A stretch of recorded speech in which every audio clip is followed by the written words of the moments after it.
வணக்கம் ஃப்ரெண்ட்ஸ். இப்போ நம்ம இருக்கக்கூடிய இடம் கோபியில் குன்னத்தோன்ற ஏரியா. அங்கே சாய்பாபா கோயில்னு சொல்லுவாங்க, அந்த லைனில் இருக்கும், சீரடி பக்கம். இது வந்து செவ்வாழை. நம்ம இன்ஜெக்ஷன் பண்ணி கரெக்டாக ஒரு மாதம் தாண்டுது. ஒரு 1.25 மாதம் இருக்கும்.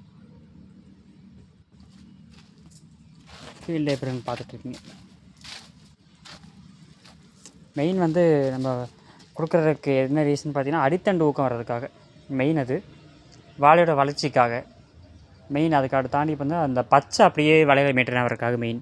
பச்சை எந்த அளவுக்கு வாழை அதிகமாக இருக்கோ அந்தளவுக்கு ஒளிச்சேர்க்கை நடக்கும். அந்த ஒளிச்சேர்க்கையிலேருந்து தாவரம் வந்து தன்னோட உணவை தயாரிச்சுக்கிறதுக்கு ஒரு சப்போர்ட்டிவாக இருக்கும். அது போக சருகு பிரச்சனைக்காக லைட்டாக இப்போ சருகு ஏறுது. 1.25 மாதம் தாண்டிடுச்சு ஊசி போட்டு.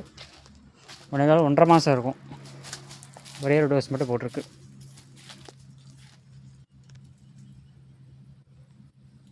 எனது க்ரோத்து கொஞ்சம் நல்லா அதிகமாக இருக்குது அப்படின்றனால கேப் விட்டுக்கலான்னு சொல்லி ஃபார்மர் சொல்லியிருந்தாங்க. நம்மளும் ஒரு மாதம் கேப் விட்டு போட்டுக்கலான்னு சொல்லி பேசியிருந்தோம். இதுக்கு அப்புறமா ஒரு மாதம் தள்ளி போட்ட வாழை வந்து வளர்ச்சி கம்மியாக இருந்துச்சு. அதுக்கு செகண்ட் டோஸு அந்த ஆன் டைமில் போட்டோம். ஸோ இப்போ வந்து பார்த்திங்கன்னா இந்த வாழைக்கு ஈக்குவலாக அது வந்துருச்சு. ஈக்குவல் சைஸில் வந்துருச்சு. ரொம்ப தள்ளி போட்ட வாழையுமே இதுக்கு ஈக்குவல் இப்போ ஆவரேஜாக சைஸு கொண்டு வந்துட்டோம். இதே சைஸுக்கு இருக்குது. இப்போ அதுக்கு முன்னாடி ஒரு வீடியோ இருக்குது, அந்த வீடியோ பார்த்தா உங்களுக்கு தெரியும். இந்த சைஸுக்கு கொண்டு வந்தாச்சு வாழை. இப்போ இதுக்கும் அதுக்கும் சேர்ந்து ஈக்குவலாக ஒரு டோஸ் போட போகிறோம்.